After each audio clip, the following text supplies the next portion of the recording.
Hello friends, நல்ல சுவையான முட்டை பொடி மாஸ் பார்த்துடலாமா? அதுக்கு ஒரு 6 முட்டை எடுத்து நான் தனியாக ஒரு பவுலில் உடச்சி ஊற்றி வச்சுக்கிறேன். ஃபஸ்ட்டே உடச்சி ஊற்றி வச்சுக்கிட்டோன்னா நமக்கு ஈஸியாக இருக்கும் செய்கிறதுக்கு. இப்போ ஸ்டவ் ஆன் பண்ணிவிட்டு கடாய் வச்சுக்கிறேன். கடாய் வச்சு எண்ணெய் ஊற்றிக்கிறேன். எண்ணெய் சூடானதும் கடுகு போட்டு தாளிச்சுக்கிறேன். கடுகு பொரிஞ்சதும் பொடியாக கட் பண்ண வெங்காயம், பச்சை மிளகாய், கருவேப்பிலை சேர்த்து நல்லா வதக்கி விட்டுக்கிறேன். வெங்காயம் நல்லா வதங்கட்டும். வதங்கினதுக்கப்புறம் ஒரு பெரிய தக்காளி பொடியாக கட் பண்ணி சேர்த்துருக்குறேன்.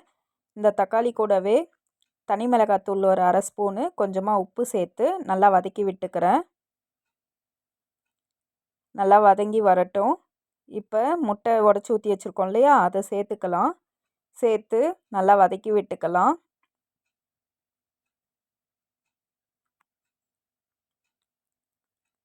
இது கூடவே மஞ்சத்தூள் சேர்த்து நல்லா கலக்கி விட்டுக்கிறேன். நல்லா அந்த முட்டையெல்லாம் இதிலே கலந்து வர அளவுக்கு நல்லா உடச்சி விட்டுக்கலாம். பாருங்கள், நல்லா கெட்டியாயிட்டு வருது. இந்த ஸ்டேஜில் நம்ம கை விடாமல் கலக்கிட்டே இருக்கணும், அப்போ தான் அடி பிடிக்காது.